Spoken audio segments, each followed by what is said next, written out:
তোর মতো পতিদের সাথে আমি আর এক বাড়িতে থাকবো না। কথাটা শোনা মাত্রই নামিরার সারা শরীর কেঁপে ওঠে। এটা কি শুনল সে? তার কাহির ভাই তাকে প্রতিতা বলছে। কাহির ভাই এমন কথা বলতে পারলো তাকে? সে কি এমন করেছে যার জন্য তাকে পতিতা বলছে? আবার বলছে সে থাকলে নাকি কাহির ভাই বাড়িতে থাকবে না। আমি কি এমন করেছি কাহিনী ভাই যে আপনি আমাকে এমন বাজে কথা বলছেন? অশ্রুসিক্ত চোখে ভেজা গলায় কোনো রকমে কথাটা বলেই সোফায় বসে পড়ে নামিরা। পুরো নাম কায়নাত খান নামিরা। বাবা মায়ের একমাত্র ছোট মেয়ে। পুরো খান বাড়ির ছোট সদস্য সে। বয়স 18 বছর, উচ্চতা 5 ফুট 4 ইঞ্চি। নামিরার বাবারা 5 ভাই বোন। বড় আশরাফুল খান আর মেজ আমিনুর খান আর ছোট আরাফাত খান। আশরাফুল খানের 3 ছেলে মেয়ে। বড় মেয়ে সানজিদা আর বড় ছেলে ঈশান আর ছোট ছেলে আফরান খান কাহির। আমিনুর খানের 2 ছেলে আহাত আর তুষার এবং আরাফাত খানের 3 ছেলে মেয়ে। বড় ছেলে নিবিড় আর ছোট ছেলে নাফিস আর মেয়ে নামিরা। এর মতো আমি আমার জীবনে একটাও দেখিনি। এর একটা দিয়ে হয় না, 10টা লাগে। এবার নামিরার চোখের অবাধ্য পানিগুলো গড়িয়ে পড়ে। সে কিছুই বুঝতে পারছে না। সকালে তো ঠিকই ছিল, তাহলে এখন কি হলো যে তার সাথে এমন করছে? এসব ভাবতে ভাবতে কাহিরের কণ্ঠ শুনতে পেল। মা, এই বাড়িতে হয় এই পতিতে থাকবে, নয় আমি থাকবো। এই বান্দির সাথে আমি আর এক মুহূর্ত থাকতে পারবো না।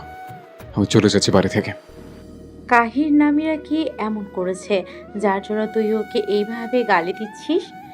কাহিরের মেজ মা জেসমিন বললেন। তাই তো আব্বা, কি এমন করেছেন আমিরা? কাহিরের মা সাবিহা বললেন। কাহির কিছু না বলে নিজের ফোন মায়ের দিকে এগিয়ে দিল। তারপর নামিরার দিকে আগুন চোখে তাকিয়ে থাকলো। এইদিকে নামিরা কিছুই বুঝতে পারছে না। সে মা চাচিদের দিকে তাকালে দেখতে পায় আরমিন খান আর তার দিকে এগিয়ে আসছে। নামিরার মা কোনো কিছু না বলেই নামিরাকে চড় মারতে লাগলো। বেয়াদব, অমানুষ, জানোয়ার, তুই কি করে পারলি এমনটা করতে? কি করে পারলি? মার খেতে খেতে নামিরা বলে, আমি কি করেছি মা? আমি কিছুই বুঝতে পারছি না। তোর এই নোংরা মুখে আমাকে মা বলবি না, জানোয়ার। মায়ের মুখে এমন ভাষা শুনে নামিরা অবাক। যে মা তাকে কখনো ধমক তাই দেয়নি, সেই মা তাকে আজ মারছে, সাথে গালি দিচ্ছে। তুই মরে যা। তোর মতো মেয়ে থাকার থেকে না থাকাই ভালো। জানি না কি পাপ করেছিলাম যার জন্য আল্লাহ তোর মতো একটা অসভ্য একটা মেয়ে জন্ম দিয়েছে আমাকে। মা, বললাম তুই আমাকে মা বলবি না। আজ থেকে আমার কোনো মেয়ে নেই, আমার মেয়ে মারা গেছে। বলে তিনি ঘরে চলে গেলেন। এদিকে জেসমিন আর সাবিহা চোখ মুখ শক্ত করে তার কাছে এসে ফোনটা এগিয়ে দেয়। ফোনটা হাতে নিয়ে ভিডিও ওপেন করতেই নামিরার চোখ সরিয়ে নিয়ে, ছি, এমন বাজে একটা ভিডিও। নামিরা ফোন লক করে বলে, ওটা আমি না, সত্যি বলছি। আমাকে বিশ্বাস করো, ওটা আমি না মা। বলেই কান্না করতে শুরু করলো নামিরা। এটা কি করে হতে পারে? সে ওই ছেলেকে মাত্র একদিন দেখেছে, তাহলে ওই ছেলের সাথে কি করে এমন একটা ভিডিও করলো? আমাকে বিশ্বাস করো বড় বাবা, আমি এমনটা করিনি। তাহলে এই ভিডিওটা কি? ওটা এডিট করা। মিথ্যা বলছো তুমি। আমরা সব রকম করে দিয়েছি, ওটা আসল ভিডিও। বাবু তুমি প্লিজ নামিরা, নাটক বন্ধ করো। আমরা সব রকম করেই তোমার কাছে নিয়ে এসেছি। কাহিরকেও আমরা প্রথমে বিশ্বাস করিনি, পরে কনফার্ম হয়ে এসেছি। নামিরা এবার তার বাবার দিকে তাকিয়ে তার দিকে এগিয়ে গিয়ে বলল। আব্বু তুমি আর কিছু বলতে পারে না নামিরা। তার আগে আরাফাত খান ওকে থাপ্পড় মারে, সাথে সাথে নামিরা কাহিরের পায়ের কাছে পড়ে যায়। তার ঠোঁট কেটে রক্ত বের হচ্ছে। এমনিতেই সে অসুস্থ, তারপর এমন পর আঘাতে তার শরীর আরো দুর্বল হয়ে যায়। কাহির নামিরাকে তার পায়ের কাছ থেকে লাথি মেরে সরিয়ে দেয়। যেই কাহির নামিরার কিছু হলেই পাগল হয়ে যেত, সেই কাহির আজ নামিরাকে সামান্য একটা ভিডিও দেখে এমনভাবে আঘাত করলো। নামিরা তবুও কাহিরের এক পা জড়িয়ে ধরে বলল, প্লিজ আমার বিশ্বাস করো, আমি এমন জঘন্য কাজ করিনি, আমার ফাঁসানো হচ্ছে, প্লিজ বিশ্বাস করো। পা ছাড়, তোর লজ্জা করছে না? না ছাড়বো, আমি এমন কিছু করিনি যে লজ্জা করবে। কাহির রাগের মাথায় নামিরাকে লাথি মেরে চলে যায় নিজের ঘরে। সাথে সবাই তার পিছু পিছু যায়, অথচ কেউ দেখলো না নামিরার অবস্থাটা। কাহির লাথি মারায় নামিরা ছিটকে পড়ে যায়, কপালের বা পাশে খুব বাজেভাবে থেতলে যায়। সবাই চলে গেলেও রুষা থেকে গেছিল। রুষা কাহিরের মামাতো বোন। চু চু চু চু, কি এমন হলো আমার সাথে বাজি ধরে? সেই তো তুমি হেরে গেলে। তাহলে তুমি এসব করেছো? হ্যাঁ, আবার না, মানে? খুবই সহজ, আমি বেশি কিছু করিনি। আমি জাস্ট এবারের কথা আরেকজনের কাছে বলেছি, এখন যা করার সে করেছে। কি পেলে আমার সাথে এমন করে? আমার কাহিরকে তুমি তাকে কখনো পাবে না। দেখা যাক। তারপর কথার মাঝেই কাহির সুটকেস নিয়ে নিচে আসলো। বাড়ির সবাই তাকে থামতে বলছে, তবুও সে থামছে না। কাহিরকে দেখে নামিরা কাহিরের পা জড়িয়ে ধরে আবার বলল, প্লিজ যাবেন না, আমাকে একটা দিন সময় দিন, আমি নিজেকে নির্দোষ প্রমাণ করেই ছাড়বো, প্লিজ যাবেন না। কাহির এবার নামিরার চুল ধরে তুলে ধরে বলে, তোর মতো পতিদের সাথে আমি মরে গেল 1 সেকেন্ডও এক বাড়িতে থাকবো না। সবাই নামিরাকে আবারও ফেলে। নামিরার মা এসে তাকে তুলে আবারও চড় মারতে শুরু করে। নামিরা বাধা দিচ্ছে না, শুধু কাহিরের দিকে এক দৃষ্টিতে তাকিয়ে আছে। কাহির বুকে হাত দিয়ে বসে পড়ল, তারপর ওর মায়ের বুকে মাথা রাখলো। এই বিশ্বাসঘাতক বেঈমান আমাকে ঠকিয়েছে মা, আমাকে ঠকিয়েছে। আমি কিছুতেই ভাবতে পারছি না, আমার খুব কষ্ট হচ্ছে মা, আমার একটু কষ্ট কমেই দাও মা। কি করলে আমার কষ্ট কমে যাবে মা? কিছুক্ষণের জন্য থেমে তারপর উঠে দাঁড়ালো চলে যাওয়ার জন্য। বাড়ির বড়রা সবাই কাহিরকে বোঝাতে লাগলো সকাল হলে এর একটা ব্যবস্থা করবে, কিন্তু কাহির কিচ্ছু বুঝতে চাচ্ছে না, সে চলে যেতে চাচ্ছে। কাহির অস্থির হয়ে বসে পড়লো বুকে হাত দিয়ে, তারপর জোরে জোরে শ্বাস নিতে লাগলো। কাহিরের এমন অবস্থা দেখে নামিরা দৌড়ে কাহিরের কাছে যেতে নিলে তার পায়ে অনেক কাজ ফুটে যায়, তবুও থামে না কাহিরের কাছে যাওয়ার জন্য। কিন্তু মাঝপথে সাবিহা খান তার পথ আটকায়, নিজের গায়ের সর্বশক্তি দিয়ে নামিরার গালে চড় মারেন। বেয়াদব বেহায় নির্লজ্জ মেয়ে, লজ্জা করে না তোর? ঘরে বর থাকতে অন্য পুরুষের সাথে শুতে? তোর থেকে তো বাজারের বেশ্যাগুলো ভালো, তারা তোর টাকার জন্য এসব করে, আর তুই আমার ছেলেকে ঠকালি। আমার ছেলে তো তোকে অনেক কত ভালোবাসে। সাবিহা খানের চড় খেয়ে নামিরা আবারও টেবিলের সাথে ধাক্কা খায়। পরপর 3 বার একই জায়গায় বাড়ি খেয়ে নামিনার জান বেরিয়ে যাওয়ার জোগাড়। এদিকে কাহিরের শ্বাসকষ্ট বেড়েই যাচ্ছে, কমার নাম নেই। তবু উঠে দাঁড়িয়ে বলে, আমি থাকবো না এই বাড়িতে আর।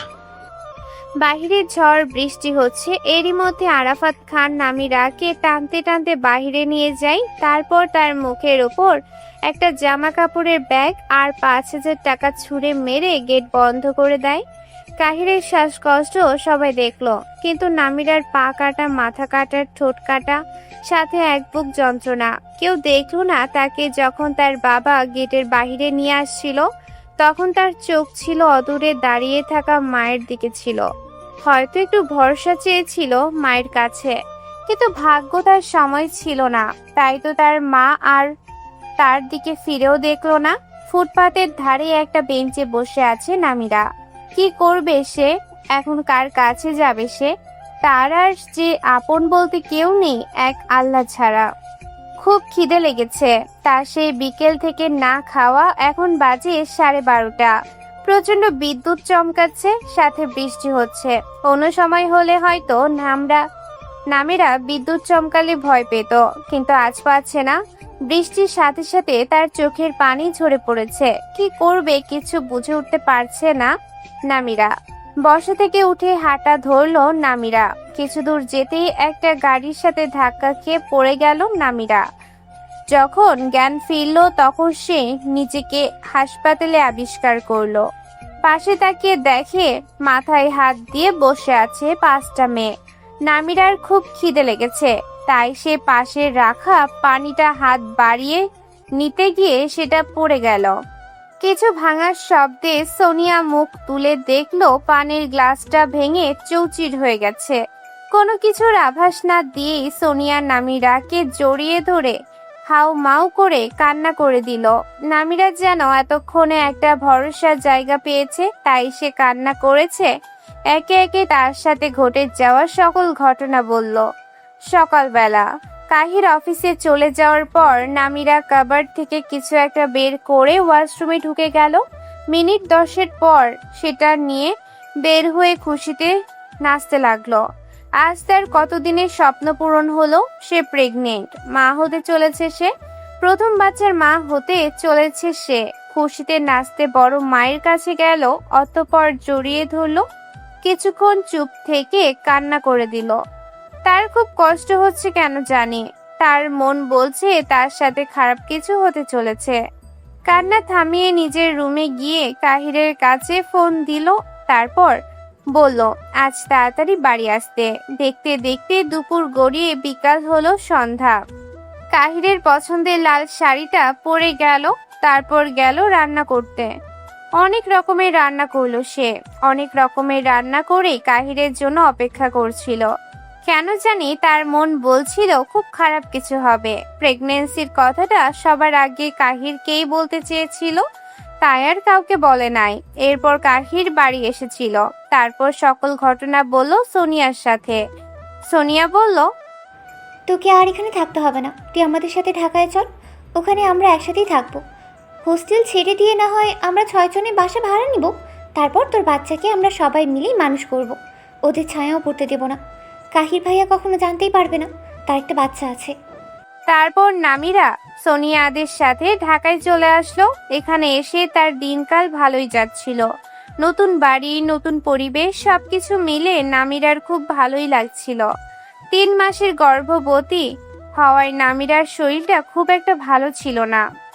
নামিরা ঢাকায় এসেছে আজ 15 দিন। সোনিয়ারা সবাই আগে হোস্টেলে থাকতো। চট্টগ্রামে গিয়ে রাত 2টার সময় নামিরাকে বিধ্বস্ত অবস্থায় রাস্তায় পায়। তখন সে নামিরাকে হসপিটালে ভর্তি করে তারপর সবকিছু জেনে তার এক বান্ধবীর মাধ্যমে এই ফ্ল্যাট ভাড়া নেয়। চট্টগ্রাম থেকে এসে নতুন বাড়ি তারা নিজেদের মতন করে সাজায়। তাদের ফ্ল্যাটে 2টা রুম, একটা কিচেন, বড় ড্রয়িং রুম একটা। তারা 6 জন 2টা রুমে ভাগ ভাগ করে থাকছে। একটা রুমে তিশা, প্রীতি আর দিয়া থাকছে, আরেকটায় সোনিয়া, নামিরা আর নেহা থাকছে।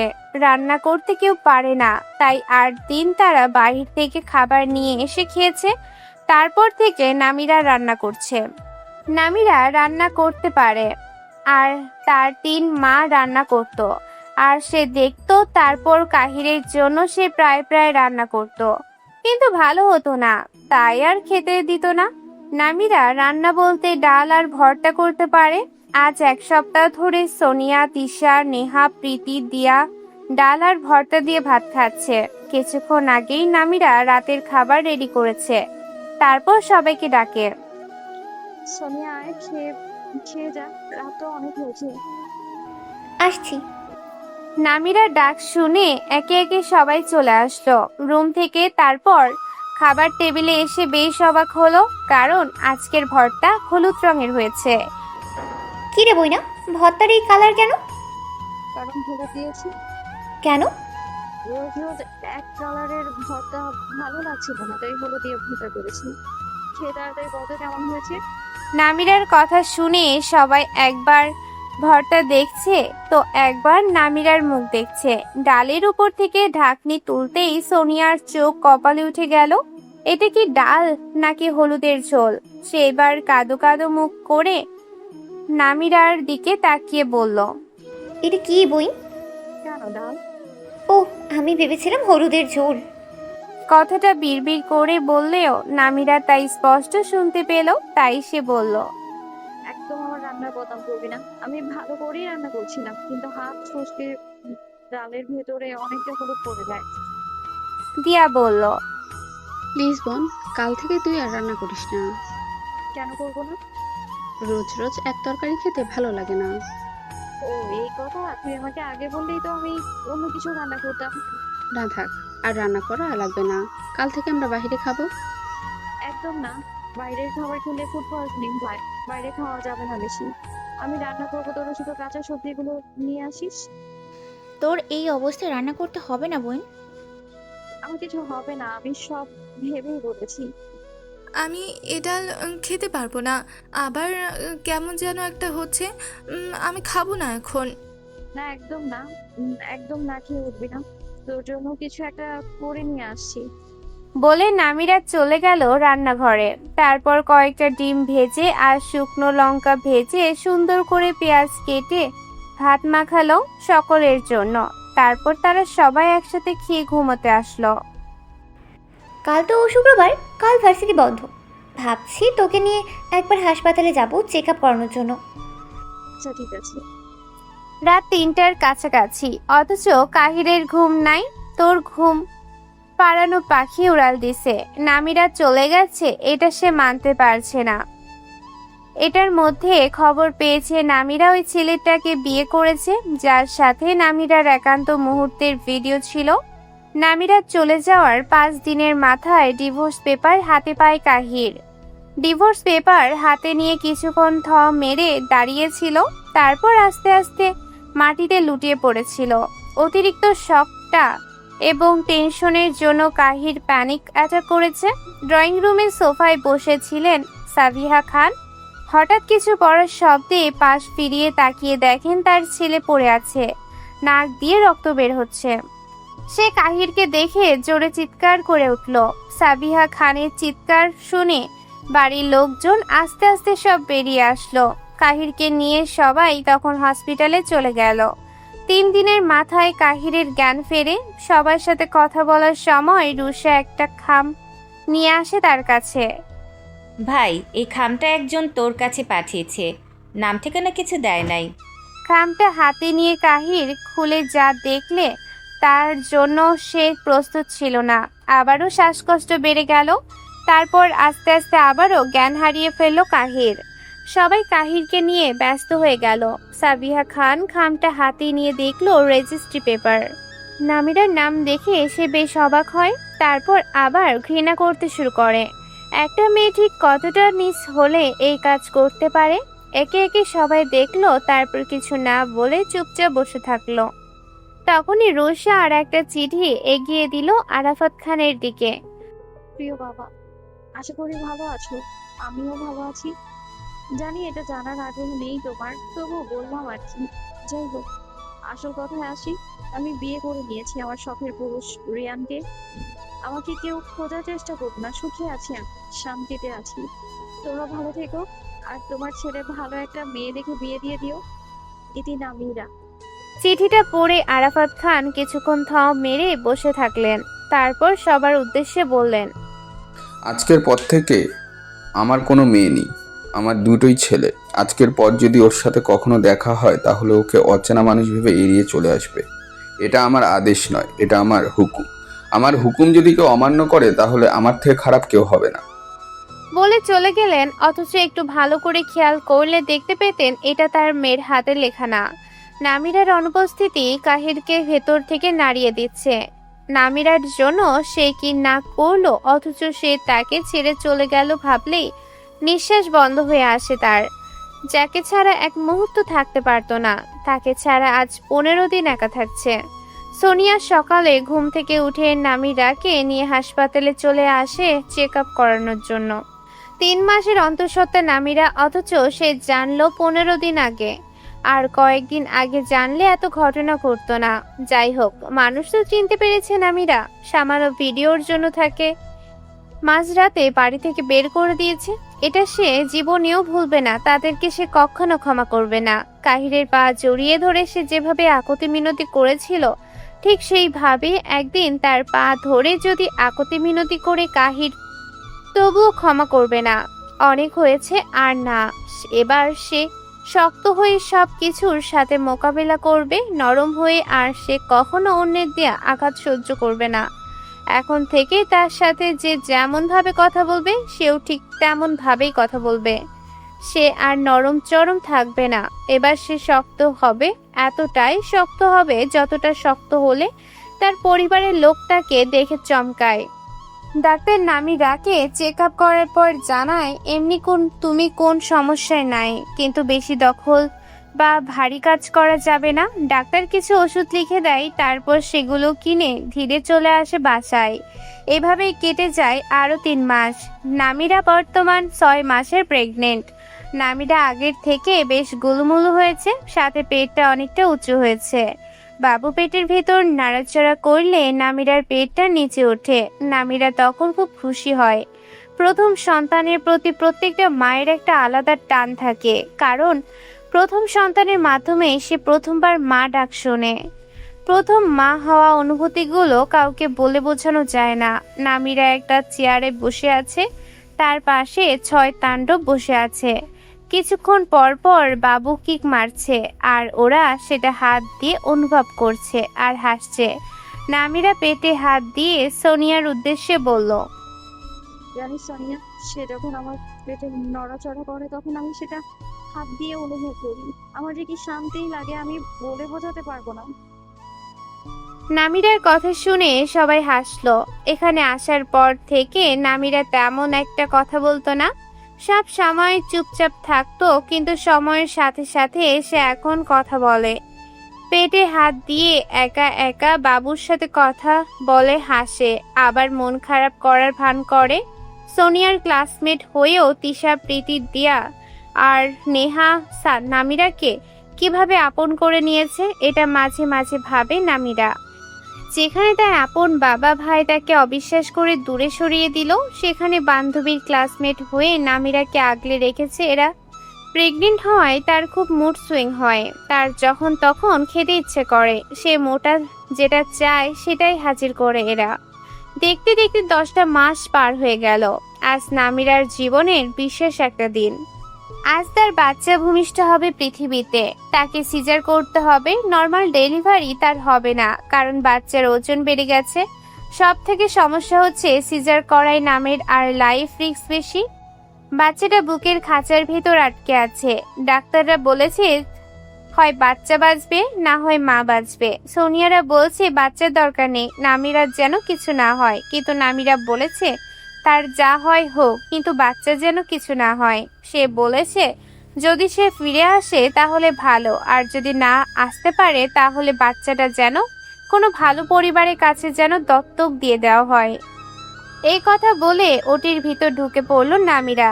সিজার করার আগে তাকে 2 ব্যাগ রক্ত দিয়ে দেওয়া হয়, কারণ তার গায়ে রক্ত নেই। রক্ত দেওয়ার শেষে একটা স্লাইনও শেষ করতে হয়। এরপর ওটির ভিতর নিয়ে গিয়ে সর্বপ্রথম প্রস্রাবের নল পরাতে হয়, তারপর পিঠে একটা ইনজেকশন দিতে হয়, তারপরে হাতের ক্যানেলার ভেতর 3টা ইনজেকশনে করে ওষুধ ঢুকিয়ে দেয়। ওষুধ ঢোকানোর পর তার পা ঝিনঝিন করতে লাগলো। এর মধ্যে ফিল করছে তার পেট কাটছে। অসহনীয় ব্যথার যন্ত্রণায় মুখ লাল নীল হয়ে গেল। 7টি পর্দা একইভাবে কাটলো। তারপর বাচ্চা টেনে বের করার সময় মনে হলো তার নিঃশ্বাস কেউ বন্ধ করে রেখে দিছে। সাথে সাথে একটা নার্স তার মুখে অক্সিজেন মাস্ক পরিয়ে দিল। কতবার শুনতে হলো সেই মধুর ডাক। প্রথম মা হওয়ার অনুভূতি যে কতটা সুন্দর সেটা একজন মেয়ে প্রথম মা না হলে বুঝতে পারবে না। একটা মেয়ের কাছে সব থেকে সুন্দর অনুভূতির নাম হচ্ছে প্রথম মা হওয়া। নামিরা যখন প্রথম মেয়ের কান্না শুনেছিল তখন তার যে কি আনন্দ হচ্ছিল সে কাউকে বলে বোঝাতে পারবে না। কিন্তু আল্লাহ হয়তো তার এত আনন্দ সহ্য করতে পারেনি, তাই তো কিছুক্ষণের মধ্যেই তাকে মৃত্যু যন্ত্রণা ভোগ করে আনলো। বাচ্চা হওয়ার মিনিট 5 পরেই নামিরার অবস্থা খুবই খারাপ হয়েছিল, এই জন্য তাকে আইসিইউতে ভর্তি করতে হয়েছে। তিশার মা তন্নি বেগম ও তার বড় ভাবি মোহিনী এসেছেন। তিশার মা তন্নি বেগম বাচ্চাকে দেখে তাকে সোনার চেন পরিয়ে দিয়েছে। সোনিয়ার মা ও ছোট বোন স্নেহা এখানেই আছে। সোনিয়ার মা ও বাচ্চাকে দেখে সোনার চেন পরিয়েছে। দিয়া আর প্রীতি সিলেটে গেছে, কিছুক্ষণের মধ্যে হয়তো চলে আসবে। সোনিয়া, তিশা আর নেহা একটু বাইরে গেছে বাচ্চার প্রয়োজনীয় জিনিস কিনতে। নেহার মা ও বাবা তারাও চলে আসবে কিছুক্ষণের ভেতরে। সোনিয়ার আজকে একটু বেশি মন খারাপ। প্রিয় বান্ধবীর এই অবস্থা সে কিছুতেই মেনে নিতে পারছে না। তিশার বড় ভাবি মোহিনীর নামিবার এই অবস্থা দেখে খুব খারাপ লাগছে। একজন বাবা ছাড়া একটা বাচ্চাকে মানুষ করা গেলেও একজন মা ছাড়া একটা বাচ্চাকে মানুষ করা অতটাও সহজ না। মোহিনী হওয়ার কিছুদিন পরে তার মা মারা যায়, তারপরে তার বাবা বিয়ে করে। প্রথম সবকিছু ঠিকঠাকই ছিল। তার সৎ মা তাকে খুব আদর যত্ন করত, কিন্তু বিপদ ঘটে তখন তার সৎ মার বাচ্চা আসে। সৎ মায়ের বাচ্চা হওয়ার পর থেকে তার উপর খুব অত্যাচার করত। তার বাবা দেখেও না দেখার ভান করত। এই জন্য সে হোস্টেলে চলে আসে। হোস্টেলে আসার কিছুদিন পরেই তার সাথে পরিচয় হয় তিশার বড় ভাইয়ের সাথে। তারপর তারা প্রেম করে। একদিন হঠাৎ করেই তার বাবা কল করে তাকে বাসায় যেতে বলেন। বাসায় যেয়ে দেখে তাকে বিয়ে দেওয়ার আয়োজন করেছে। সে না করলে শোনে না, এই জন্য বাধ্য হয়ে তিশার ভাইয়ের সাথে পালিয়ে আসে। এরপর থেকে আর তার বাবা মা তার কোনো খোঁজ খবর নেয় না। তার মা যদি বেঁচে থাকতো তাহলে হয়তো এতদিনে মেনে নিত, কিন্তু তার তো মা বেঁচে নেই, এজন্য তার খোঁজার মানুষও নেই। বাচ্চাটাকে দেখে তার বারবার নিজের অতীতের কথা মনে পড়েছে। সৎ মা কিভাবে তার উপর অত্যাচার করেছে। সে আল্লাহর কাছে বারবার দোয়া করছে, আল্লাহ যেন নামিরাকে ফিরিয়ে দেয়, বাচ্চাটা যেন মা ছাড়া না হয়। শুধু সেই নয়, এখানে বসে থাকা প্রত্যেকটা মানুষ আল্লাহকে রাখছে। নেহার মা বাবা চলে আসছে। নেহার বাবা তারেক রহমান বারবার বলছে বাচ্চাকে তাদের সাথে নিয়ে যাবে, কিন্তু তিশার মা বলছে তাদের সাথে নিয়ে যাবে আকিকার পরে, তারা না হয় নিয়ে আসবে। এক কথায় হসপিটালে এখন তর্ক বিতর্ক প্রতিযোগিতা চলছে। তর্ক বিতর্ক প্রতিযোগিতায় তিশার মাই জিতেছে। সকলে মিলে সিদ্ধান্ত নিয়েছে আগামী এক সপ্তাহ বাচ্চাটা তিশার মায়ের কাছেই থাকবে। তারপর আকিকা দেয়া হয়ে গেলে নেহার মায়েরা নিয়ে চলে আসবে। নামিরা সুস্থ হয়ে গেলে তারপর সোনিয়ার মা এসে তাকে একবারের জন্য নিয়ে যাবে। বাচ্চাকে নিয়ে বাড়ি চলে আসছে। তিশার মা হসপিটালে, সোনিয়ার মা ও বোন আছে। প্রীতি ও দিয়ার মা আসছিল, কিন্তু তিশার মা মানা করে দিয়েছে, কারণ এক সপ্তাহ পরে বাচ্চার আকিকা দিবে, এজন্য আকিকার সময় আসতে বলেছে। যেহেতু অনেক দূরের পথ, সেই জন্য তারাও তিশার মায়ের কথা মেনে নিয়েছে। কিন্তু তারা ভিডিও কলে বাচ্চাটাকে দেখেছে। বাচ্চাটা দেখতে একেবারে ফুলের মতো, কি নিষ্পাপ চেহারা, দেখলেই শান্তি লাগছে। নামিরার অবস্থা আগের থেকে নাকি বেশি খারাপ, এজন্য সবাই খুব দুশ্চিন্তার মধ্যে আছে। সোনিয়া হাসপাতালে বসে আছে। নেহা তার ঘাড়ে হাত দিতে সোনিয়া ঘুরে দাঁড়িয়ে তাকে জড়িয়ে ধরে দাও হাও মাও করে কান্না করে দিল। নেহা বোন, তুই বল, নামিরা ঠিক হয়ে যাবে তো? ওর কিছু হবে না তো? কান্না করিস না সোনিয়া, নামিরা ঠিক হয়ে যাবে, দেখিস নামিরা ঠিক হয়ে যাবে। ডাক্তার কিছুক্ষণ আগে এসে বলেছে নামিরার অবস্থা নাকি খুবই আশঙ্কাজনক। আমাদের নামিরা কিচ্ছু হবে না, আমাদের জন্য হলেও দেখিস সে ফিরে আসবে।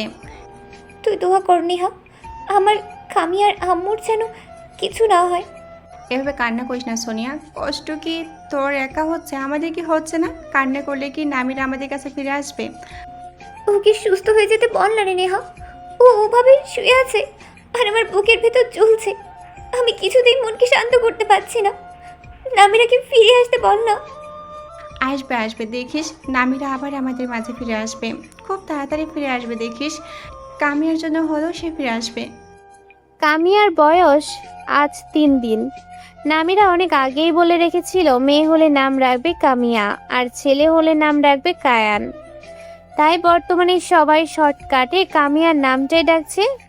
8 দিনের দিন আকিকা দিয়ে তারপরে তার সম্পূর্ণ নাম রাখা হবে। তিশার মায়েরা অনেকের দাওয়াত দিয়েছে আকিকার জন্য। অনেকেই বলতে এই তিশার ফ্রেন্ডদের মধ্যে যারা নামিরাকে চেনে তাদেরকে ডাকা হয়েছে। তিশার বাবা আর বড় ভাইয়া বড় একটা গরু কিনে নিয়ে এসেছে কামিয়ার আকিকা দেওয়ার জন্য। আর যদি নামিরা আর কাহিরের সম্পর্ক ঠিক থাকতো তাহলে হয়তো এর থেকেও বেশি আয়োজন করে তাদের মেয়ের আকিকা সম্পূর্ণ হতো। কিন্তু নামিরার ভাগ্য খারাপ, এর জন্যই তাকে অন্যের বাড়িতে মেয়ের আকিকা দিতে হচ্ছে। আজকে কামিয়ার 6 রাত, এই জন্যই তার মাথার কাছে নতুন খাতা আর কলম রাখা হয়েছে। মুরব্বীরা বলে 6 রাতে নাকি বাচ্চাদের ভবিষ্যৎ লেখা হয়, এর জন্য খাতা কলম রাখতে হয়। আজকে বাচ্চার কাছে তিশার মা ও নেহার মা আর সোনিয়ার মা থাকবে। সোনিয়ার মা আজ বিকেলে এসেছে। এতদিন যে হসপিটালে ছিল, কিন্তু সে একটু অসুস্থ, এই জন্য তাকে এখানে নিয়ে আসা হয়েছে। সোনিয়ার মা তিশার ফুপু হয়, এই জন্য তার থাকার কোনো ঝামেলা নেই এখানে। এই জন্য সে কিছুদিন থাকবে এখানে। হসপিটালে যে থাকে রোগীর সাথে, সেও রোগী হয়ে যায়, তাই হয়েছে সোনিয়ার মায়ের সাথে। সোনিয়ার মা এখন অসুস্থ হয়ে গেছে, এর জন্য ভাইয়ের বাসায় চলে এসেছে। নামিরা ওখানে, এখন দিয়ার মা আছে। কাল প্রীতির মা বাবা ভাই বোন সবাই চলে আসবে। নামিরা নরম সরম, খুব মিশুক স্বভাবের মেয়ে, এই জন্য সবার সাথে সহজে মিশে যেতে পারে। নামিরা ঢাকা আসার কিছুদিন পর সবাই তাদের বাসায় নিয়ে গেছিল ওর মন ভালো করার জন্য। এই জন্য সে সবাইকে চেনে, তাকেও সবাই খুব স্নেহ করে আদর করে। সবাই তাকে এক কথায় মাথায় তুলে নাচে। নামিরার বাচ্চা হওয়ার কথা শুনে প্রীতির মা সে কি খুশি, দিয়ার মাও খুব খুশি হয়েছিল, কিন্তু সে আবার খুব আফসোস করেছিল বাচ্চার বাবার জন্য। সোনিয়া, তিশা, দিয়া, প্রীতি, নেহা এরা একে অপরকে অনেক দিন থেকেই পরিচিত। সেই হিসেবে তাদের ফ্যামিলি মেম্বারদের সাথে সবার খুব ভালো একটা সম্পর্ক আছে। সামনে এক্সাম, এজন্য কেউ ভার্সিটি মিস দিতে পারছে না। সবাই ক্লাস করে তারপর এখানে আসছে। আজকেও সবাই ক্লাস শেষ করে তবে এসেছে। সোনিয়া আর তিশা আগে আগে চলে গেছে বাসায়, আর নেহা সে হসপিটালে গেছে নামিরার কাছে। প্রীতি আর দিয়া এরা দুজন আজকে আসছে তিশার বাসায় বাচ্চাকে দেখার জন্য। প্রীতি দিয়ার সাথে কথা বলতে বলতে ভেতরে আসছিল।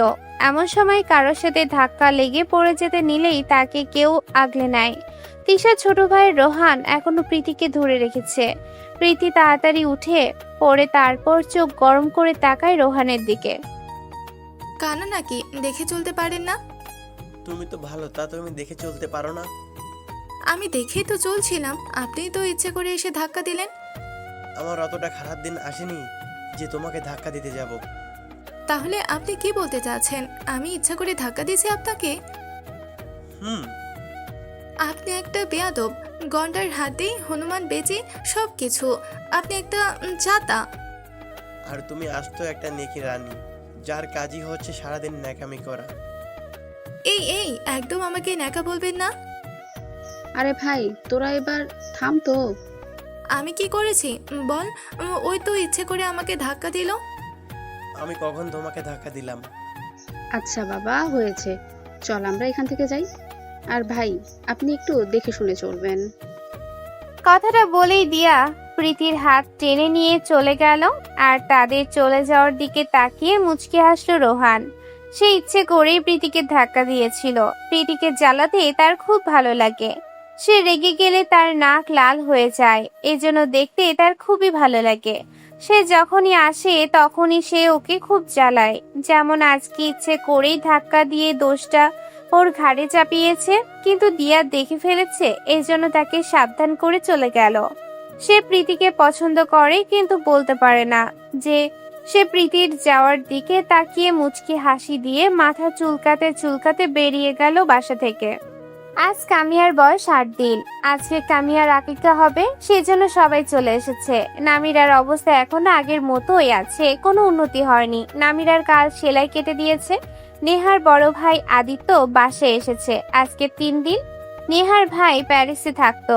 5 মাস আগেই সে বাসায় এসেছিল, কিন্তু একটা কাজ করে যাওয়ায় 2 মাস পর আবার তাকে প্যারিসে চলে যেতে হয়েছিল।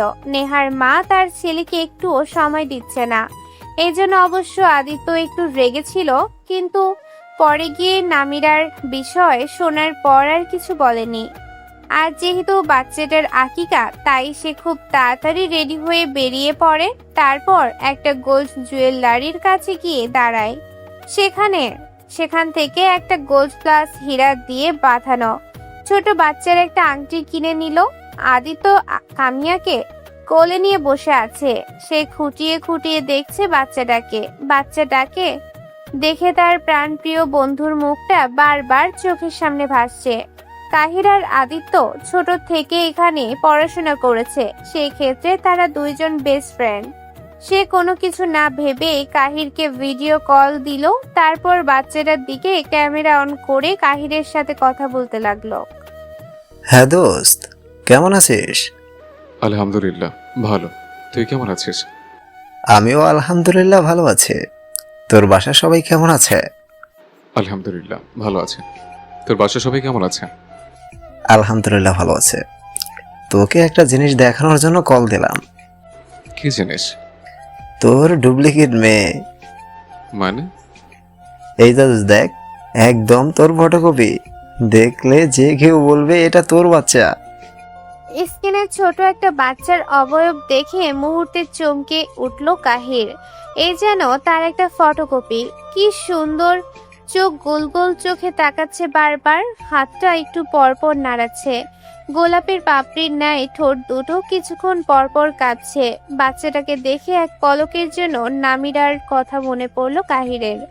সে মনে মনে বলে উঠল, আজ যদি তুই ঠিক থাকতিস তাহলে তোর আর আমার কোলে এমন একটা বাচ্চা আসতো। সে আস্তে করে স্ক্রিনের উপরে হাত ছুঁয়ে দিল। কাহির নিজের অজান্তেই তার সন্তানকে ছুঁয়ে দিল। কিছুক্ষণ পর বাচ্চাটা কেঁদে উঠলেই বাচ্চার কান্না শুনে তার বুকটা কেঁপে উঠল। আদিত্য কাহিরকে জ্বালানোর জন্য বলে উঠল, এ ভাই, তোর মেয়ে তো কান্না করছে, শিগগির চুপ করতে বল। উল্টাপাল্টা কথা বলছিস, কে বলতো? এমনি মজা করছিলাম। যাই হোক বাই, রাখছি। বাচ্চাটাকে দিয়ে আসতে হবে, দেখ কান্না করছে। আদিত্যর সাথে কথা বলা শেষে ফোনটা রেখে দিল কাহির। হুট করে তার খুব কষ্ট হচ্ছে, বারবার তার চোখের সামনে বাচ্চাটার মুখ ভেসে আসছে।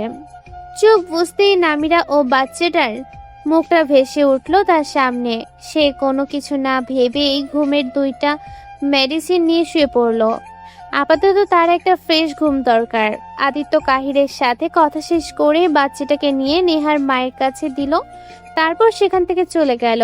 বিকেল হতেই তারেক রহমান ও মেরিনা রহমান জোর করে কামিয়াকে নিজেদের সঙ্গে নিয়ে গেলেন।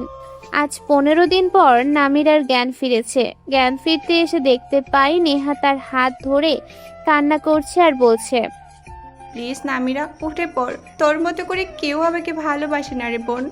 আমার সকল অন্যায় কেউ মাফ করে না। আমাকে সবাই বলে আমি পাগল। উঠে পড় না বোন, তুই ছাড়া আমাকে বোঝার মতো কেউ নাই। তুই একমাত্র মেয়ে যার সাথে আমি মন করে দুটো কথা বলতে পারতাম। যাদের সাথে আমি এতগুলো বছর ছিলাম তাদের সাথে আমি মন করে কথা বলতে পারি না। অথচ তোর সাথে মাত্র 8 মাস আগে দেখা হয়েছে। এই 8 মাসে তোকে আমি আমার মনের সব কথা বলতে পারি। উঠে পড় না। আমার জন্মদাত্রী মাও আমাকে সহ্য করতে পারে না কোনো অন্যায় করলে, অথচ তুই আমার সকল অন্যায়কে সহ্য করিস। আমি যেটাই করি না কেন তুই সবার কাছ থেকে আমাকে বাঁচাস। তোর মতো কেউ হয় না রে বোন। উঠে পড় না, উঠে পড়। আর কত কান্না করবি নেহা? খুব আস্তে আস্তে বলল। নামিরা কথা বলতেও তার খুব কষ্ট হচ্ছে। অশ্রুসিক্ত চোখে নেহা নামিরার দিকে তাকাতেই তার বুকের ভেতর ধক করে ওঠে। সে নামিরাকে জড়িয়ে ধরে হাও মাও করে কান্না করে দেয়। নেহা নামিরাকে জড়িয়ে ধরায় তার খুব কষ্ট হচ্ছে, তবুও সে কিছু বলছে না। অনেকক্ষণ কান্না করার পর তার ফিরে, তাই সে তাড়াতাড়ি ডাক্তারকে ডেকে নিয়ে আসে। ডাক্তার নামিরাকে একটা কেবিনে শিফট করে দেয়। এখনো 1 সপ্তাহ থাকতে হবে, তারপর ডিসচার্জ করবে। নামিরা প্রাণ ফিরেছে কথাটা শুনে নেহার মা তাড়াতাড়ি কামিয়াকে নিয়ে হসপিটালে চলে আসে। নামিরা সেদিন ভালো করে কামিয়াকে দেখতে পারেনি। আজকে কামিয়াকে দেখে সে বেশ অবাক হয়। বিচ্ছুটা বাবার মতো দেখতে হয়েছে, চোখ দুটো একেবারে দাদির মতো, আর বাকিগুলো বাবার মতো। 15 দিন পর আজকে কামিয়া আর তার মায়ের বুকে দুধ পান করলো। নামিরা যখন জিজ্ঞেস করলো বাচ্চার নাম কি রাখা হয়েছে, তখন নেহার মা বলল সোনিয়া নাম রেখেছে আনাবিয়া, আর সে রেখেছিল কামিয়া, এজন্য পুরোটা মিলে রাখা হয়েছে আনাবিয়া খান কামিয়া। কামিয়াকে সে কোলে নিতে পারছে না, বারবার হাত ফুসকে পড়ে যাচ্ছে আর নেহার মা ধরছে। নামিরা কে বাসায় নিয়ে আসা হয়েছে। নামিরা সারাদিন বসে থাকে, তার বাচ্চাকে অতটাও নেওয়া লাগে না। তারেক রহমান সারাদিন যতটুকু সময় পায় ততটুকু বাচ্চাকে নিয়ে বকবক করতে থাকে। নামিরা বেশিরভাগ সময় মেরিনা রহমানের সাথেই থাকে। মেরিনা রহমান রান্না করে আর নামিরা খুব মনোযোগ দিয়ে সেটি দেখে। বরাবরই তার রান্না করতে খুবই ভালো লাগে, কিন্তু কেউ তাকে রান্না করতে দিতে চায় না। তারা ভাড়া বাড়িতে থাকতে সেই রান্না করে ইউটিউব দেখে। নেহা, দিয়া, প্রীতি আর সোনিয়া অনেক আগেই বাসায় চলে আসছে। দিশার একটা কাজ থাকায় সে আসতে পারেনি। একটু আগেই তিশা নেহাদের বাসার সামনে চলে আসে। রিক্সা থেকে নেমে নেহা ভাড়া দিয়ে ভেতরে ঢুকতে গেলেই কারোর সাথে ধাক্কা খায়। পড়ে যেতে নিলেই কেউ একজন তাকে আঁকলে বুকের ঠাই জানায়। প্রিয় পুরুষের গন্ধ নাকে আসতেই চমকে যায় তিশা। মানুষটা কবে বাড়ি আসলো? 3 মাস আগেই তাকে আর আদিত্যকে জোর করে বিবাহ বন্ধনে আবদ্ধ করে তাদের বাবা মায়েরা। আদিত্য তিশাকে মেনে নিলেও তিশা এখনো মেনে নেয়নি বলে ভুল হবে। সে ওপরে ওপরে এমন ভাব দেখায় যে সে মেনে নেয়নি, অথচ সে মনে মনে সে কবেই মেনে নিয়েছে। খাবার মতো ধরে দাঁড়িয়ে আছেন কেন? ছাড়তে পারছেন না? ছাড়ার জন্য তো ধরেনি মিস ওর মিসেস চটপটে। এই একদম চটপটি বলবেন না। আমি না হয় একটু চটপটি বেশি খাই, তাই বলে সবসময় এরকম চটপটি চটপটি বলেন কেন? কারণ আমার এই নামে ডাকতে ভালো লাগে। কিন্তু আমার একটুও ভালো লাগে না। তারা দুজন কথা বলছিল, তখনই লিখতে নজরে যায় তাদের গেটের দিকে, যেখান থেকে তার বাবা এখন আসছে। সে কোনো কিছু না ভেবে তিশাকে জোর করে তার কালো মার্সিডিজ গাড়ির ভেতর ঢুকে যায়। গাড়ির ভিতর ঢুকে তিশা মুচড়ামুচড়ি করতে শুরু করে। তিশাকে ছটফট করতে দেখে আদিত্য তিশার কানের কাছে মুখ নিয়ে গিয়ে বলে, শান্ত হয়ে যাও তিশা পাখি, বাইরে আব্বু আছে। আদিত্যের কথা শুনে তিশা চুপচাপ বসে থাকে। আদিত্য এক দৃষ্টিতে তিশার দিকে তাকিয়ে আছে। তিশার শুধু নাকটা একটু বোচা, তাছাড়া সব কিছুই ঠিকঠাক আছে। বডি ফিটনেস থেকে শুরু করে হাত পা সবকিছুই লম্বা লম্বা আছে। তিশা আদিত্যের দিকে তাকাতেই দেখতে পেল আদিত্য ঘোর লাগা দৃষ্টিতে তার দিকে তাকিয়ে আছে। সে একটু নড়ে চড়ে বসলো, গায়ের ওড়না ঠিক করলো, তারপর আবার ওর দিকে তাকাতেই দেখতে পেল আদিত্য তার দিকে এগিয়ে আসছে। সে তাড়াতাড়ি সেরে যেতে নিলে আদিত্য এক টানে থাকে তার কোলে বসিয়ে দেয়। তারপর কোনো কিছু বলার সুযোগ না দিয়েই সে তিশার ঠোঁট নিজের দখলে নিয়ে নেয়। তারপর আস্তে আস্তে তিশার কামিজের ভেতর হাত ঢুকিয়ে দেয়। তিশা আর আদিত্যকে একসাথে বাড়িতে ঢুকতে দেখে বেশ অবাক হন মেরিনা রহমান। অবাক হওয়ার কারণ আছে, এরা দুইজন কেউ কাউকে দেখতে পারে না। যখনই দুইজন এক জায়গায় হয় তখনই কিছু না কিছু বিপত্তি ঘটায়। এজন্য মেরিনা রহমান মাঝে মাঝে ডিপ্রেশনে চলে যায়। এরা দুইজন যা করে, এবার এদের পেটে বাচ্চা কাচ্চা হলে না জানে কি করবে। মেরিনা রহমান আজ মনে মনে একটা সিদ্ধান্ত নিয়েছে, আদিত্য আর তিশাকে একসাথে এক রুমে রাখবে। এতে যদি দুজনের মধ্যে একটু ভাব বিনিময় হয়, এই আশায় আদিত্য সোজা নিজের রুমে চলে যায়। আর তিশা মেরিনা রহমানকে সালাম করে কুশল বিনিময় করে কিছুক্ষণ কথা বলে নামিরার কাছে যাবে। আম্মু কেমন আছো? আলহামদুলিল্লাহ ভালো, তুমি কেমন আছো? আলহামদুলিল্লাহ ভালো আছি আমিও। আব্বু কোথায় আম্মু? তোমার আব্বু একটু বাইরে গেছে, ওই তো তোমার আব্বু চলে এসেছে। কেমন আছে আমার আম্মাজান? আলহামদুলিল্লাহ ভালো আব্বু, আপনি কেমন আছেন? শুনলাম ইদানিং নাকি বেশি বেশি মিষ্টি খাচ্ছেন। আমিও ভালো আছি আম্মাজান, কিন্তু এত গোপন কথা তুমি কি করে জানলে? এত কিছুক্ষণ আগেই আম্মাজান বলে ডাকলেন, এখন আবার জিজ্ঞাসা করছেন গোপন কথা কিভাবে জানলাম, তাই তো? মায়েরা সন্তানের কথা জানবে না তো কারা জানবে বলেন তো? তাও তো ঠিক, মায়েরা জানবে না তো কারা জানবে? হ্যাঁ যাই হোক, মিষ্টি কিন্তু এবার থেকে কম করে খেতে হবে। একটু ভালো করে বলো তুমি, আমার কথাই তো তোরাই কেয়ারই করে না। অসুস্থ হলে কে কষ্ট পাবে? দিনকে দিন যত বয়স বাড়ছে ততই বাচ্চাদের মতো ব্যবহার করছে। আরে তুমি থামো তো, আমার কিছু হবে না। আমার ছেলে ডাক্তার না, কিছু হলেও সে ঠিক সরিয়ে তুলবে তার বাবাকে। আচ্ছা হয়েছে হয়েছে, এবার রুমে যাও মা, ফ্রেশ হয়ে এসো। আরে আমি কথায় কথায় ভুলে গেছিলাম, আমার আম্মাজান এতক্ষণ বাইরে ছিল, তার ফ্রেশ হওয়া দরকার। ইটস ওকে আব্বু, সমস্যা নেই, আমি যাচ্ছি, ফ্রেশ হয়ে আসি। যাও যাও, ফ্রেশ হয়ে এসো খাবার খেতে। নামিরা, দিয়া, সোনিয়া, প্রীতি, নেহা একসাথে বসে গল্প করছে। প্রীতির কোলে কামিয়া সে বারবার তাকে আদর দিচ্ছে। দিশার রুমে এসে সর্বপ্রথম কামিয়াকে কোলে নিয়ে কিছুক্ষণ আদর করলো, তারপর ফ্রেশ হতে গেল। কিছুক্ষণ পর ফ্রেশ হয়ে বাহিরে আসতেই দেখা হয় সোনিয়ার মায়ের সাথে। নামিরা কাল চলে যাবে সিলেটে সোনিয়াদের বাসায়। যেহেতু সোনিয়াদের এক্সাম শেষ হয়ে গেছে, তাই সবাই মিলে সিদ্ধান্ত নিয়েছে সেখানে যাবে। সোনিয়ার মায়ের সাথে তিশা কুশল বিনিময় করলো। আসসালামু আলাইকুম মামুনি, কেমন আছেন? ওয়ালাইকুম আসসালাম, ভালো। তুই কেমন আছিস? আমিও ভালো আছি। এত দেরি হলো কেন? আসতে পথে কোনো সমস্যা হয়নি তো? না না মামুনি, কোনো সমস্যা হয়নি, এমনি বাইরে একটু কাজ ছিল, তাই শেষ করে আসতে দেরি হয়ে গেছে। জানি না রে বাপু, তোদের কিসের এত কাজ থাকে বাইরে? কাজ থাকতেই পারে আন্টি। হ্যাঁ হ্যাঁ জানি, তুই একেবারে রেডি হয়ে আসিস তো।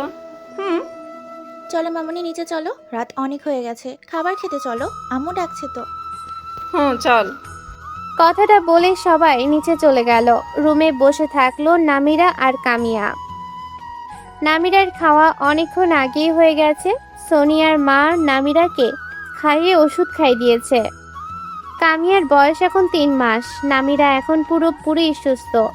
সিজারের সময় সে অনেক অসুস্থ হয়ে গেছিল, যার জন্য সুস্থ হতে একটু সময় লেগেছিল। নামিরার রুমে বসে বসে একা একা ভাবতে লাগলো আগেরকার দিনের কথা, যখন সে আর কাহির একসাথে ছিল। কাহির কখনোই বাচ্চা নিতে চাইতো না, কারণ সে নামিরার ভালোবাসার ভাগ কাউকে দিতে পারবে না। এই জন্য নামিরা চুরি করেই বাচ্চাটা নিয়েছিল। একবার যদি কোনোভাবে বাচ্চা পেটে আসে, তখন আর কাহির কোনো বাধা দিতে পারবে না। এই জন্য চুরি করেই নিয়েছিল। তার শারীরিক কিছু সমস্যা ছিল, যার জন্য ডাক্তারের পরামর্শ নিয়ে বাচ্চাটা নেওয়া। কাহির নিজে একজন ডাক্তার, তবুও সে অন্য ডাক্তারের কাছ থেকে পরামর্শ নিয়ে বাচ্চা নিয়েছিল। কাহির রোজ তাকে পিল খাওয়াতো আইসক্রিমের সাথে মিশিয়ে। কাহির রোজ আসার সময় একটা করে আইসক্রিম নিয়ে আসতো নামিরার জন্য। নামিরা প্রথম বুঝতো না, কিন্তু একদিন আইসক্রিম খেতে গিয়ে সে ওই ওষুধটা পায়।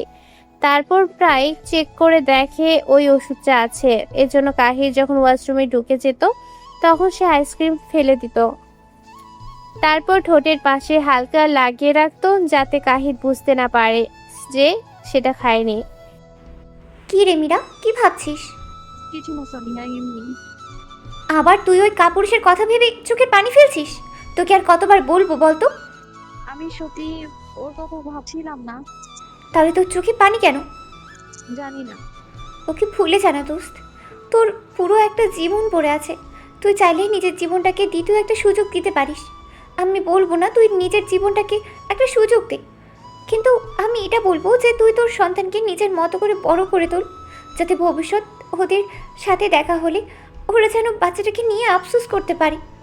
নামিরা এসব ভেবে আর মন খারাপ করিস না শোনা। বাচ্চাটার জন্য হলেও তুই প্লিজ সুস্থ স্বাভাবিক জীবনে ফিরে আয়। আমি ঠিক আছি সোনিয়া, আমি ওদের কথা ভাবতে চাই না, কিন্তু ওরা বারবার আমার ভাবনার মাঝে চলে আসে।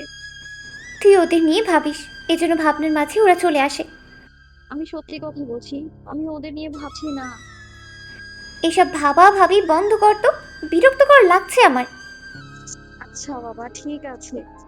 তুই আমাকে কথা দে, তুই আর ওদের কথা ভাববি না। আমি তোমার কথা দিলাম, আমি আর ওদের কথা ভাববো না। প্রমিস? Thank you promise. সবার খাওয়া দাওয়া হয়ে গেল, যে যার রুমে চলে গেল। তিশা আর মেরিনা বেগম বসে আছেন। বসে আছে বলে ভুল হবে, মেরিনা রহমান তিশাকে বোঝাচ্ছেন আজকে রাতটা যেন আদিত্যের রুমে কাটায়। কিন্তু তিশা তো তিশাই, সে এক কথায় অনড়। সে কিছুতেই আদিত্যের রুমে থাকবে না। তখন গাড়ির ভেতরে ওভাবে কিস করায় বেশ লজ্জা পায় তিশা। আদিত্য বেশি সময় নিয়ে চুমু খায়নি, মাত্র 30 মিনিট খেয়েছিল। তারপর আদিত্য তিশার মাথা নিজের বুকে নিয়ে বিভিন্ন ধরনের কথা বলেছিল। তিশাও আদিত্যের সাথে গল্প করেছিল। কথা বলার এক পর্যায়ে তাদের ভেতর আবারও ঝগড়া হয়ে যায়। এজন্য তিশা আর আদিত্য রুমে থাকতে চাচ্ছে না, কিন্তু মেরিনার রহমান তার কথা শুনছে না। দেখো তিশা, ভালোভাবে বলছি, আজকে রাতটা আদিত্য রুমে থাকো। প্লিজ আম্মু, আমাকে জোর করো না, আমি ওর রুমে থাকবো না। দেখো তিশা, আমার মুখে মুখে তর্ক করা আমি একটুও পছন্দ করি না। সে তুমি আমাকে পছন্দ না করতে পারো, কিন্তু আমি এখন তোমার ছেলের রুমে থাকবো না।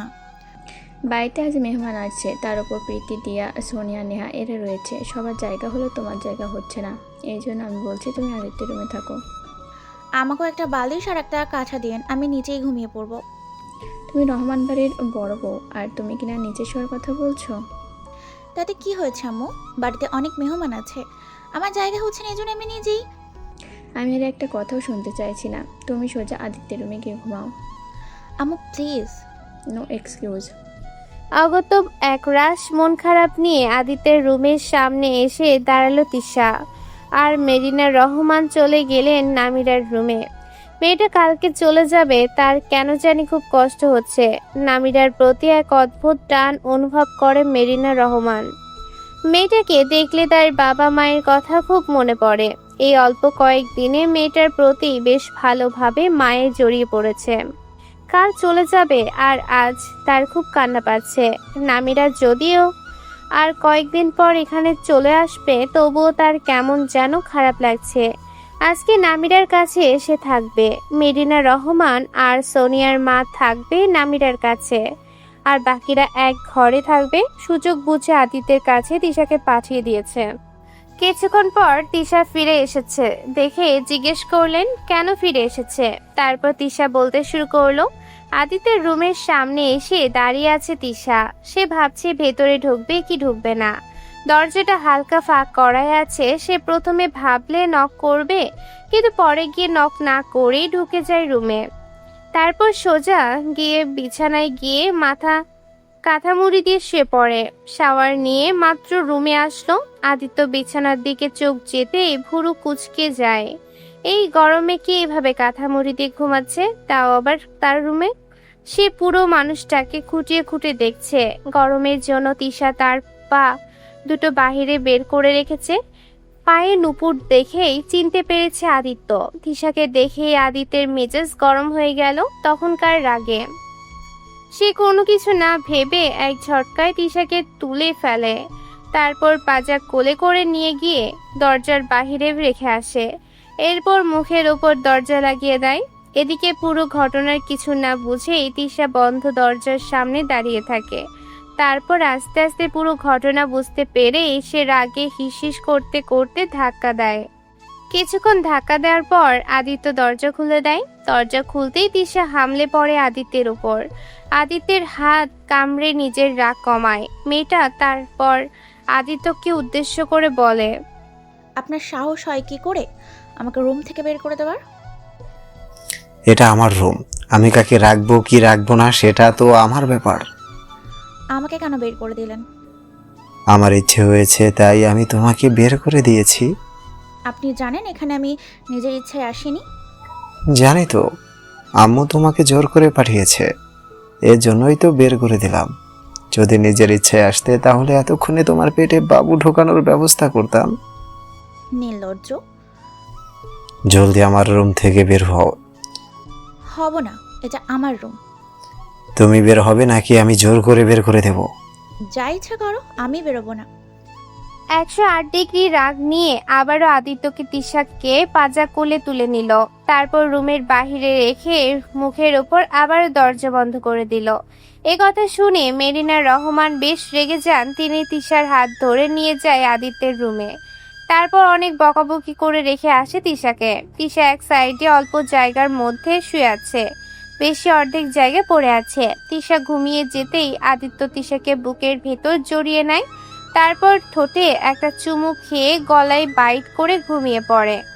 রাত 2টা কি 3টা বাজে। সবাই ঘুমিয়ে গেলেও নামিরার চোখে ঘুম নেই। সে মেয়েকে ঘুম পড়াতে ব্যস্ত। বাচ্চাটা অনেকক্ষণ ধরেই জ্বালাচ্ছে। সে হেঁটে নিয়ে বেড়াচ্ছে, কাউকে ডাকেনি। ডাকলে অবশ্য তার এমন কষ্ট করতে হতো না। সে মেয়েকে ঘুম পাড়ানোর জন্য বুকের মধ্যে নিয়ে আস্তে আস্তে মেয়ের সাথে কথা বলছে। মেয়েটাকে পেয়ে আসলে অনেক খুশি নামিরা। তার জীবন থেকে অনেকগুলো পাখি চলে গেলেও একটা পাখি রয়ে গেছে। সে পাখির নাম হলো সুখ পাখি। হাজার চেষ্টা করেও যখন নামিরা মেয়ের ঘুম পাড়াতে সক্ষম হয় না, তখন গান গেয়ে ওঠে। ছোট্ট আমার রাজকুমারী, ওরে তুই যে আমার রাজার ধন, বুকের ভেতর সাজিয়েছি তোরই সিংহাসন। ছোট্ট আমার রাজকুমারী, ওরে তুই যে রাজার ধন, বুকের ভেতর সাজিয়েছি তোরই সিংহাসন। তুই যে আমার দুই নয়ন, ওরে তুই যে আমার সুখ স্বপন। মমতারই এই বাঁধন, ওগো রবে আমার মরণ। বাচ্চাটা আস্তে আস্তে ঘুমিয়ে পড়েছে। নামিরাও এবার ঘুমাতে গেল। নামিরার ঘুম ভাঙলো সকাল 10টার পরে। এই বাড়িতে সে কখনো 10টার আগে ঘুম থেকে ওঠেনি। সবাই বাচ্চাটাকে নিয়ে পড়ে থাকে সারাদিন। নামিরার মাঝে মাঝে মনে হয় সে আসলেই খুব ভাগ্যবতী যে এদের মতো একটা পরিবার আর সোনিয়াদের মতো বান্ধবী পেয়েছে। এদের জন্যই হয়তো আজ তার সন্তান সুস্থভাবে পৃথিবীতে আসতে পেরেছে। যদি এরা না থাকতো তাহলে সেও হয়তো এতদিনে রাস্তার কুকুর শিয়ালদের খাবার হতো। কেটে গেছে আরো কিছুদিন। সময় নদীর স্রোতের মতো বহমান। সময় কারোর জন্য থেমে থাকে না।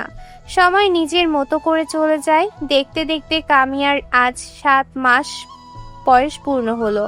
বাড়িতে আজকে একটা অনুষ্ঠানের আয়োজন করা হয়েছে, কারণ আজকে কামিয়ার গালে ভাত দিবে। যদিও নামিরা মানা করেছে এসব অনুষ্ঠান না করতে, তবুও কেউ শোনেনি। একদিন আগেই নামিরার ফ্রেন্ডদের পরিবারের সবাই চলে এসেছে সিলেটের সোনিয়াদের বাসায়। মেরিনা রহমান বলেছে নামিরাকে নিজেদের সাথে করে নিয়ে যাবে, তারপর কিছুদিন ওখানে থাকার পর আবার এখানে দিয়ে যাবে। সোনিয়ার মা প্রথমে রাজি হচ্ছিল না, পরে রাজি হয়ে যায়, কারণ নামিরা নিজেও কোথাও বেড়াতে চায় না, সারাদিনে ঘরেই থাকে। অনেক হাসি ঠাট্টা আনন্দ করে আমি তার গালে ভাত দেয়া হয়। মেরিনা রহমান নামিরাকে নিয়ে যান নিজেদের সাথে। নামিরা মেরিনা রহমানের সাথে প্রথমে যেতে রাজি হচ্ছিল না, কিন্তু পরে সোনিয়ার মা বলায় রাজি হয়ে যায়। তাদের সাথে কতগুলো দিন ছিল নামিরা, সেজন্য তাদের প্রতি একটা আলাদা টান আছে নামিরার। তারেক রহমান নামিরাকে নিজের মেয়ের মতোই ভালোবাসেন, বলতে গেলে মেয়ের থেকে একটু বেশি, কারণ তার মেয়ে আতপাগল। এই জন্য আদি তো নিজেও সামিরাকে বোনের মতো দেখে। কামিয়ারা আশায় আদি তো আবারও কাহিরকে ফোন দিয়ে কামিয়াকে দেখায়। অন্যদিকে কাহির প্যারিসে বসে মেয়েকে দেখতে ব্যস্ত থাকে নিজের অজান্তেই, অথচ সে জানে না এটা তার রক্ত, তার শরীরের এক অংশ। জানলে কি সে ওখানে বসে থাকতো? অবশ্যই চলে আসতো। কাহিররা প্যারিসে এসেছে 7 মাস হলো।